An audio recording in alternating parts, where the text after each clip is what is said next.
ಏನ್ ಸ್ಪಷ್ಟೀಕರಣ ಹೌದು, ಇಡೀ ಕೇಸ್ ಆಗಿದ್ ನಿಜ.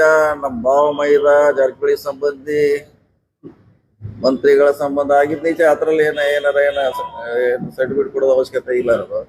ಬೆಳಗಾವಿ ಜಿಲ್ಲೆ ಅಬಕಾರಿ ಉಪ ಆಯುಕ್ತ ವೈ ಮಂಜುನಾಥ್ ಅವರ ನಿವಾಸದ ಮೇಲೆ ಜಾರಿ ನಿರ್ದೇಶನಾಲಯ ಎಡಿ ಅಧಿಕಾರಿಗಳು ದಾಳಿ ನಡೆಸಿರುವುದು ರಾಜಕೀಯ ವಲಯದಲ್ಲಿ ಚರ್ಚೆಗೆ ಗ್ರಾಸವಾಗಿದೆ. ಈ ಕುರಿತು ಪ್ರತಿಕ್ರಿಯಿಸಿದ ಲೋಕೋಪಯೋಗಿ ಸಚಿವ ಸತೀಶ್ ಜಾರಕಿಹೊಳಿ, ವೈ ಮಂಜುನಾಥ್ ಅವರು ನಮ್ಮ ಸಂಬಂಧಿಯೂ ಹೌದು, ಆದರೆ ಸದ್ಯದ ಪರಿಸ್ಥಿತಿಯಲ್ಲಿ ಇದನ್ನು ರಾಜಕೀಯ ಪ್ರೇರಿತ ದಾಳಿ ಎಂದು ಹೇಳಲು ಸಾಧ್ಯವಿಲ್ಲ ಎಂದು ಸ್ಪಷ್ಟಪಡಿಸಿದರು. ಬೆಳಗಾವಿಯ ಕಾಂಗ್ರೆಸ್ ಭವನದಲ್ಲಿ ಸುದ್ದಿಗಾರರೊಂದಿಗೆ ಮಾತನಾಡಿದವರು, ಮಂಜುನಾಥ್ ಅವರ ಮೇಲೆ ಇಷ್ಟು ದೊಡ್ಡ ಮಟ್ಟದಲ್ಲಿ ಎಡಿ ದಾಳಿ ನಡೆದಿರೋದು ಇದೇ ಮೊದಲ ಬಾರಿ. ಈ ಬೆಳವಣಿಗೆ ನಮಗೂ ಆತಂಕ ಮೂಡಿಸಿದೆ. 2011ರಲ್ಲಿ ಅವರ ವಿರುದ್ಧ ಒಂದು ಪ್ರಕರಣ ದಾಖಲಾಗಿತ್ತು, ಆದರೆ ಆ ಪ್ರಕರಣ ಈಗಾಗಲೇ ರದ್ದಾಗಿದೆ. ಈಗಿನ ದಾಳಿಗೆ ಸಂಬಂಧಿಸಿದಂತೆ ಅಧಿಕಾರಿಗಳು ಯಾವ ಮಾಹಿತಿ ಸಂಗ್ರಹಿಸುತ್ತಾರೆ ಎಂಬುದನ್ನು ಕಾದು ನೋಡಬೇಕಾಗಿದೆ ಎಂದರು. ಇದೇ ವೇಳೆ ರಾಜಕೀಯ ಆಯಾಮದ ಕುರಿತು ಮಾತನಾಡಿದ ಸಚಿವರು, ಈ ದಾಳಿ ರಾಜಕೀಯ ಉದ್ದೇಶದಿಂದ ನಡೆದಿದೆ ಎಂಬುದು ಈಗಾಗಲೇ ಗೊತ್ತಾಗುವುದಿಲ್ಲ. ಅದನ್ನು ಅರ್ಥ ಮಾಡಿಕೊಳ್ಳಲು ಕನಿಷ್ಠ 6 ತಿಂಗಳು ಬೇಕಾಗಬಹುದು. ಸಾಮಾನ್ಯವಾಗಿ ಚುನಾವಣೆ ಸಮೀಪಿಸುತ್ತಿದ್ದಂತೆ ಇಂತಹ ಇಡಿ ದಾಳಿಗಳು ಹೆಚ್ಚಾಗುವುದು ಸಹಜ ಎಂದು ಹೇಳಿದರು. ಇನ್ನು ಮಾತನಾಡಿದ ಅವರು, ಮಂಜುನಾಥ್ ಅವರ ಕುಟುಂಬ ಕಳೆದ 30 ವರ್ಷಗಳಿಂದ ಮದ್ಯದ ಅಂಗಡಿ ವ್ಯವಹಾರದಲ್ಲಿ ತೊಡಗಿದೆ. ಈ ತನಿಖೆ ಕೇವಲ ಒಂದು ಇಲಾಖೆಗೆ ಸೀಮಿತವಾಗಿಲ್ಲ, ಆದರೆ ಮಂಜುನಾಥ್ ಅವರು ಎಲ್ಲೇ ಇದ್ದರೂ ಅಧಿಕಾರಿಯಾಗಿ ಮುಂದುವರಿಯುತ್ತಾರೆ ಎಂದು ತಿಳಿಸಿದರು.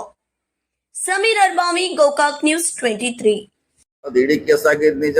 ನಮ್ಮ ಭಾವ ಮೈದ ಜಾರಕಿಹೊಳಿ ಸಂಬಂಧಿ ಮಂತ್ರಿಗಳ ಸಂಬಂಧ ಆಗಿದ್ ನಿಜ. ಅದ್ರಲ್ಲಿ ಏನಾರ ಸರ್ಟಿಫಿಕೇಟ್ ಕೊಡೋದು ಅವಶ್ಯಕತೆ ಇಲ್ಲ.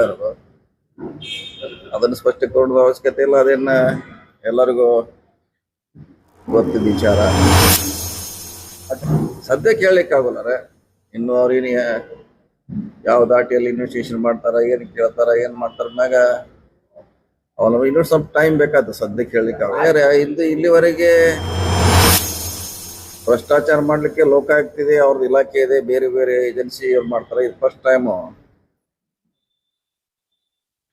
ಭ್ರಷ್ಟಾಚಾರ ಆರೋಪ ಮೇಲೆ ಇಷ್ಟು ದೊಡ್ಡ ರೇಡ್ ಆಗಿದ್ದು ಇತಿಹಾಸ. ಅದು ಕೂಡ ನಮಗೂ ಕನ್ಫ್ಯೂಸ್ ಇದೆ. ಅದು ಮುಂದಿನ ದಿನದಲ್ಲಿ ನೋಡೋಣ. ಲೀಗಲಿ ಅವ್ರು ಹೆಂಗ್ ಫೈಟ್ ಮಾಡ್ತಾರ, ಹೆಂಗ್ ಕೇಳ್ತಾರೆ, ಅವ್ರಿಗೆ ಬಿಟ್ಟಂತ ವಿಚಾರ. ಅದು ನಮಗೂ ಕೂಡ ಕನ್ಫ್ಯೂಸ್ ಇದೆ. ಫಸ್ಟ್ ಟೈಮ್ ಇಡಿ ಅವರು ಕರಪ್ಷನ್ ನಲ್ಲಿ ತನಿಖೆ, ಇಷ್ಟು ದೊಡ್ಡ ಮಟ್ಟದ ತನಿಖೆ ಇಲ್ಲಿಲ್ಲ. ಲೋಕಾಯುಕ್ತನೂ ಗೊತ್ತಿಲ್ಲ. ಅದು ಲೋಕಾಯುಕ್ತ ಯಾವ್ದ ಕೇಸ್ ಇದೆ, ಹಿಂದೊಂದಾಗಿತ್ತು, ಅದು ಕ್ರಾಶ್ ಆಗಿತ್ತು. ಅದು ಅವ್ರ ಮೇಲೆ ಒಂದು ಕೇಸ್ ಇತ್ತು ಹಿಂದೆ, ಸುಮಾರು ವರ್ಷ ಹಿಂದೆ. ಅದು ಕೋರ್ಟು ರದ್ದು ಮಾಡಿತ್ತು, ಅದು FIR. ಅದಾದ್ಮೇಲೆ ಹೊಸದಾಗಿದ್ದ ಬಗ್ಗೆ ನಮ್ಮ ಮಾಹಿತಿ ಇಲ್ಲ ಇದೆಯಲ್ಲ ಅಂತ. ಅವ್ರು ಕೂಡ ಪ್ರಶ್ನೆ ಅಲ್ಲ, ಲೋಕಾಯುಕ್ತ ಸ್ವಂತ ಅವರೇ ಇನ್ವೆಸ್ಟಿಗೇಷನ್ ಏಜೆನ್ಸಿ. ಹಿಂಗಾಗಿ ಅದು ಕನ್ಫ್ಯೂಸ್ ಗೊಂದಲ ಇದೆ. ಸ್ವಲ್ಪ ಟೈಮ್ ಬೇಕಲ್ಲ. ಈ ಸದ್ಯಕ್ಕೆ ಹೇಳಕ್ಕಾಗಲ್ಲ. ಇನ್ನೊಂದು ಇನ್ವೆಸ್ಟಿಗೇಷನ್ ಯಾವ ದಿಕ್ಕಿನಾಗ ಹೋಗ್ತಿದೆ ಅದ್ರ ಮ್ಯಾಗ ಅದೆಲ್ಲ ಡಿಪೆಂಡ್. ಅದಕ್ಕೆ ಕಾನೂನು ಇದೆ. ಅವ್ರು ಅದೇ ಹೇಳಿಲ್ಲ, ಅವ್ರು ಏನು ಕೇಳ್ತಾರ, ಏನು ಕ್ವಶನ್ ಮಾಡ್ತಾರ, ಅದ್ರ ಮ್ಯಾಗೆ ಡಿಪೆಂಡ್ ಇಲ್ಲ. ಇನ್ನೊಂದು 6 ತಿಂಗಳು ಬಿಟ್ಟು ಗೊತ್ತಾಗತ್ತೆ. ಈಗ ಗೊತ್ತಾಗಲ್ಲ. ಅದು 6 ಮಂತ್ ನಂತರ ಗೊತ್ತಾಗಲ್ಲ, ಈಗ ಗೊತ್ತಾಗಲ್ಲ. ಇಲ್ಲೇ ಮಂತ್ ನಮಗ್ ಕನ್ಫ್ಯೂಸ್ ಇತ್ತು. ಇವರು ಭ್ರಷ್ಟಾಚಾರ ಮ್ಯಾಗ ಹೆಂಗ್ ಇಡಿ ರೇಡ್ ಮಾಡಿದ್ರು ಮೊದಲನೇ ಸಮಸ್ಯೆ. ಅದಕ್ಕೆ ಅವ್ರು ಹೆಂಗೆ ಜಸ್ಟಿಫೈ ಮಾಡ್ತಾರೋ, ಅದನ್ನ ಅವ್ರು ಹೆಂಗೆ ಮಂಜುನಾಥ್ ಅವರ ನೋಡ್ತಾರೋ ಗೊತ್ತಿಲ್ಲ. ನಮಗ್ ಮಾತ್ರ ಅದು ಆಶ್ಚರ್ಯ. ಯಾಕಂದ್ರೆ ಬೇರೆ ಹತ್ರ ಮ್ಯಾಗ ಇನ್ವೆಸ್ಟಿ ಮಾಡಿರೋ ಓಕೆ, ಭ್ರಷ್ಟಾಚಾರ ಮಾಡ್ಲಿಕ್ಕೆ ಅದು ರಾಜ್ಯ ಸರ್ಕಾರಕ್ಕೆ ಸಂಬಂಧಪಟ್ಟಂತ ವಿಚಾರ. ಇನ್ನು ಕೇಂದ್ರ ಸರ್ಕಾರದ ಅಧಿಕಾರಿ ಆಗಿದ್ರೆ ಅವ್ರು ಮಾಡ್ಲಿಕ್ಕೆ, CBI ಮಾಡ್ಲಿಕ್ಕೆ ಅಧಿಕಾರಿಗಳಿದಾವ ಬೇರೆ. ಏನಾದ್ರೂ ಕಾದ್ ನೋಡೋಣ. ತಕ್ಷಣ ಹೇಳಿಕ್ ಆಗೋಲ್ಲ. ಇನ್ನಾಯ್ತು, ಇನ್ನು ಅವ್ರಿಗೆ ಮತ್ತೆ ಕರಿತಾರಲ್ಲ, ಅವ್ರಿಗೆ ಮತ್ತೆ ಕರಿತಾರೆ. ಎಷ್ಟೇ ಮುಗಿದಿಲ್ಲ, ಮತ್ತೆ ಅವರು ನೋಟಿಸ್ ಕೊಟ್ಟು ಕರೀತಾರೆ. ಅವಾಗ ಅವ್ರು ಹೆಂಗ್ ಜಸ್ಟಿಫೈ ಮಾಡ್ತಾರ, ಅದ್ರಲ್ಲಿ ಏನಿದೆ, ಏನ್ ಕರೀತಾರೆ, ಅದೆಷ್ಟು ಅವ್ರಿಗೆ ಪೂರಕವಾಗಿರ್ತದೆ ಅದು ಅವ್ರಿಗೆ ಇಬ್ಬರಿಗೂ ಬಿಟ್ಟಂತ ವಿಚಾರ. ಅದ್ರ ಮತ್ತೆ ಕರೀಬೇಕು. ಒಂದೇ ತಾರೀಕು ಏನ್ ಮುಗಿಯಲ್ಲ. ಭ್ರಷ್ಟಾಚಾರ ಈಗ ಸಿಕ್ಕಿದಾರಂತ ಸಿಗುತ್ತೆ, ಬೇರೆ ಕಡೆ ಸಿಕ್ಕರು ಅಲ್ಲಿ ಇದ್ದಾರೆ. ಒಂದೇ ಇಲಾಖೆಗೆ ಸೀಮಿತವಾಗಿ ಇಲ್ಲ ಭ್ರಷ್ಟಾಚಾರ. ಅದು ಸಿಕ್ಕಿದೆ ಹೊರಗೆ ಮಾಡಿದೆ, ಎಲ್ಲಿ ಸಿಕ್ಕಿದ ಹೊರಗೆ ಬರ್ತದೆ.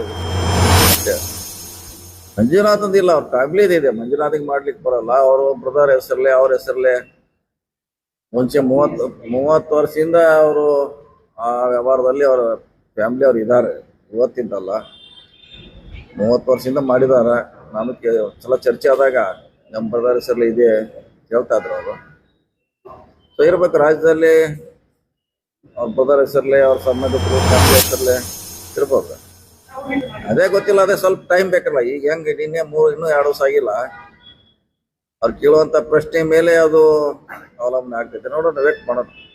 ಇರಲ್ಲ, ಈಗ ಚುನಾವಣೆ ಬರ್ತಲ್ಲ, 28 29 ಎಲ್ಲ ಹೊರಗೆ ಬರ್ಬೋದು ಇವೆಲ್ಲ. ಅಲ್ಲ, ಅವ್ರೇನು ನಿಜ ಐತಿ, ಯಾರು ಭ್ರಷ್ಟಾಚಾರ ಮಾಡಿದ್ರು, ಯಾರು ಅಥವಾ ಇನ್ವಾಲ್ವ್ ಆಗಿದ್ರೆ ಅವ್ರ ಶಿಕ್ಷೆ ಆಗ್ಬೇಕಂತ ಹೇಳುವಂತ ಇರ್ತಾರ. ಅವ್ರು ಯಾರನ್ನ ಟಾರ್ಗೆಟ್ ಮಾಡಿಲ್ಲ, ಯಾರು ತಪ್ಪು ಮಾಡಿದ್ರೆ ಅವ್ರ ಶಿಕ್ಷೆ ಆಗ್ಬೇಕು ಅನ್ನೋ ಅರ್ಥದಲ್ಲಿ ಅವರು ಹೇಳಿದ್ದಾರೆ. ಅದು ಕರೆಕ್ಟ್ ಇದೆ, ಅದರಲ್ಲಿ ತಪ್ಪೇನಿದೆ.